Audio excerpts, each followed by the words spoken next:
ఆదరణీయమైన ప్రధానాచార్యులు గారికి, గౌరవనీయ ఉపాధ్యాయులందరికీ, స్నేహిత విద్యార్థులారా అందరికీ నా హృదయపూర్వక వందనాలు. సెప్టెంబర్ 5న మనం ఉపాధ్యాయ దినోత్సవాన్ని జరుపుకుంటాము. ఈరోజు మహనీయుడైన డాక్టర్ సర్వేపల్లి రాధాకృష్ణన్ గారి జన్మదినం.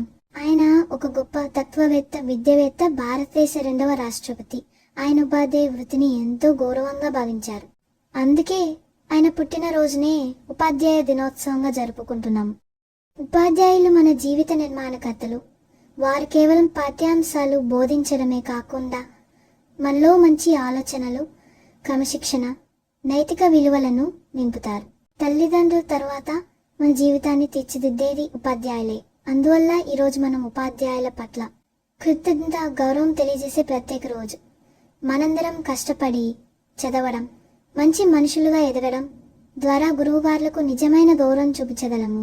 చివరిగా అన్ని ఉపాధ్యాయుల పట్ల నా హృదయపూర్వక వందనాలు తెలియజేస్తూ నా ప్రసంగాన్ని ముగిస్తున్నాను. ధన్యవాదాలు.